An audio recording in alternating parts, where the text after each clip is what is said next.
So hello dear student, কেমন আছো? I hope প্রত্যেকে শুধু ভালো না, ভীষণ ভালো আছো। আজকে আমরা এই ভিডিওতে যে টপিকটা নিয়ে ডিসকাস করব সেটা হচ্ছে জিওমেট্রি বা জ্যামিতি। কি নিয়ে ডিসকাস করব? জিওমেট্রি। ওকে, জিওমেট্রি বা জ্যামিতি। এবার বিভিন্ন কম্পিটিটিভ এক্সামে জিওমেট্রি বা জ্যামিতি পার্টের যেখান থেকে কোশ্চেনগুলো আসে সেই পোর্শনের কমপ্লিট কনসেপ্ট আমরা ডিসকাস করব এই প্লে লিস্টে। ওকে, অর্থাৎ মানে এমন কোনো কনসেপ্ট ছাড় দেবো না যেটা পরীক্ষায় চলে আসছে কিন্তু আমরা করাইনি। আমরা প্রতিটা কনসেপ্ট বুঝবো, বুঝে বুঝে করবো। ওকে, কোনো কোনো জিনিস মনে হতে পারে দাদা এটা মুখস্থ করে নেওয়া ভালো হবে, কোনো কোনো জিনিস তোমার মনে হতে পারে যে দাদা এটা বোঝার আবার কি আছে, কিন্তু প্রতিটা বেসিক কনসেপ্ট যদি আমরা একবার বুঝে নিতে পারি তো বিলিভ মি, পরীক্ষার হলে যেমনই জিওমেট্রি থেকে কোশ্চেন আসুক না কেন প্রতিটা কোশ্চেন আমরা সলভ করতে পারবো।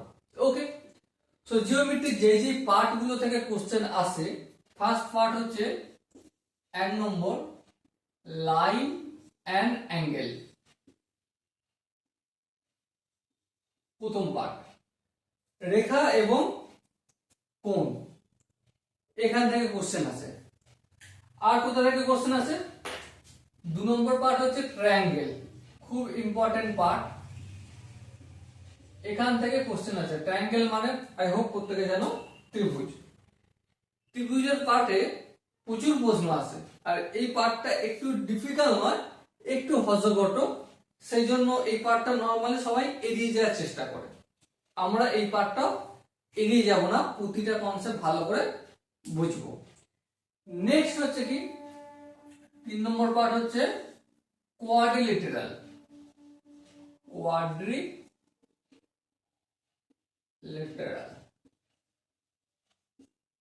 কোয়াড্রিলেটারাল মানে চতুর্ভুজ। চতুর্ভুজের মধ্যে কি কি আছে? বর্গক্ষেত্র আছে, আয়তক্ষেত্র আছে, রম্বস আছে, ট্রাপিজিয়াম আছে, সামন্তরিক আছে। ঠিক আছে, প্রতিটা জিনিসে আমরা শিখবো। নেক্সট 4 নম্বর হচ্ছে পলিগন। পলিগন মানে হচ্ছে বহুভুজ। বহুভুজ সম্বন্ধে আমরা জানবো, ফুল কনসেপ্ট শিখবো। তার অল্প কিছু কোশ্চেন আমরা এখানে আলোচনা করব, বেশি কোশ্চেন আলোচনা করব না। বেশি কোশ্চেন কখন আলোচনা করব? একবার এই কনসেপ্ট ভিডিওটা বানানো হয়ে গেলে। কনসেপ্ট ভিডিও অনেকগুলো বানবে, জানি না কটা বানবে, 20টা 25টা বানতে পারে, যটা বানুক কোনো অসুবিধা নেই, আমরা বানাবো। প্রতিটা কনসেপ্ট ভালো করে ডিসকাস করব। আর 5 নম্বর পার্টটা কি আছে? 5 নম্বর পার্ট আছে সার্কেল। কি বললাম? সার্কেল। সার্কেল মানে বৃত্ত। এই বৃত্ত টপিক থেকেও অনেক কোশ্চেন আসে, এমনটা নয় যে আসে না, অলরেডি আসে। ঠিক আছে, তো বৃত্ত থেকেও আমরা পড়বো ভালো করে, প্রতিটা কনসেপ্ট শিখবো।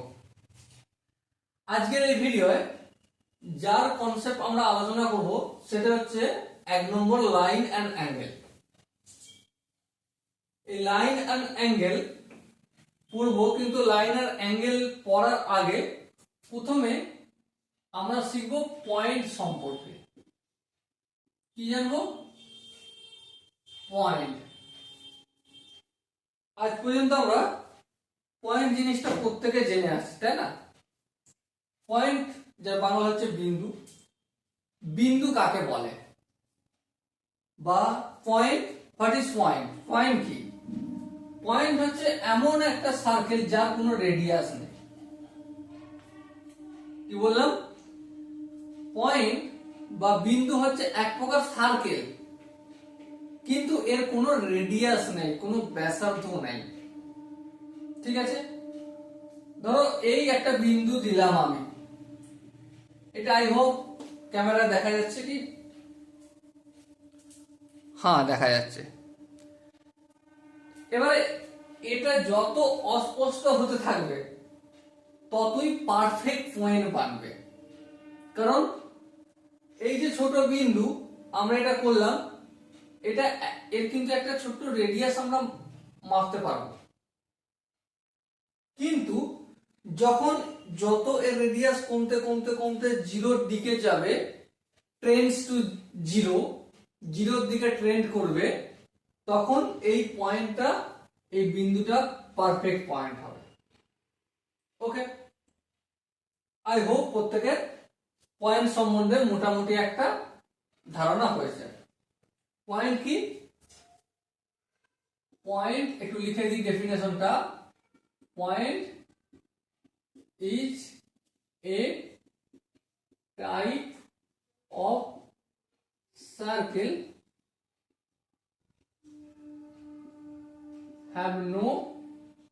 having no radius। ঠিক আছে, পয়েন্ট হচ্ছে এমন একটা বিন্দু, সার্কেল, বৃত্ত, যার কোনো রেডিয়াস নেই। নেক্সট আমরা যেটা নিয়ে ডিসকাস করব, লাইন এন্ড অ্যাঙ্গেল নিয়ে আলোচনা করব। কি নিয়ে? Lines and angle. প্রথমে আমরা জেনে নেব লাইন বিষয়টা কি। এবার দেখো, পয়েন্টের লাইন এর আলোচনা করার আগে আর কয়েকটা জিনিস জানতে হবে। সেটা হচ্ছে পয়েন্টের ভাগ আছে, type of point.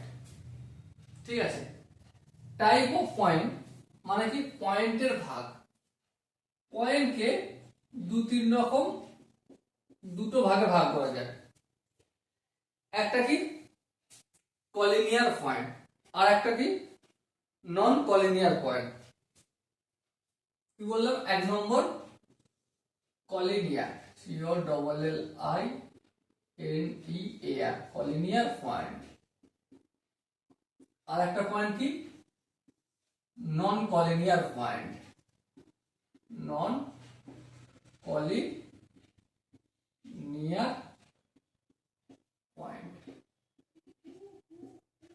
কলিনিয়ার point R non কলিনিয়ার point বিষয়টা কি সেটা আমরা জানবো। ধরো কতগুলো বিন্দু, ঠিক আছে, এই একটা বিন্দু, এই একটা বিন্দু, এই একটা বিন্দু, এই একটা বিন্দু। এই বিন্দুগুলো যখন একটা সরলরেখার ওপর অবস্থান করে, ঠিক আছে, তখন এই যে বিন্দুটা ইন্ডিকেট করে দিচ্ছি, এই বিন্দুটা, এই বিন্দুটা আর এই বিন্দুটা, এদেরকে কি বলা হবে? কলিনিয়ার পয়েন্ট বলা হবে, বা সমরেখ বিন্দু। সমরেখ বিন্দু বলতে একটা সরলরেখার মাঝে অবস্থিত বিন্দু সমূহকে বলা হয় কলিনিয়ার পয়েন্ট। ওকে, নেক্সট আমরা যেটা নিয়ে ডিসকাস করব সেটা হচ্ছে নন কলিনিয়ার পয়েন্ট। আই হোপ তোমরা প্রত্যেকেই বুঝতে পারছো যে নন কলিনিয়ার পয়েন্টটা কি। সাপোজ মনে করো এই একটা বক্ররেখা, বক্ররেখাতে অনেক পয়েন্ট আছে। সাপোজ মনে করো এখানে একটা পয়েন্ট নাম দিচ্ছি পি, এখানে একটা পয়েন্ট নাম দিচ্ছি কিউ, এখানে একটা পয়েন্ট নাম দিচ্ছি আর, এখানে একটা পয়েন্ট নাম দিচ্ছি এস, এখানে একটা পয়েন্ট নাম দিচ্ছি টি।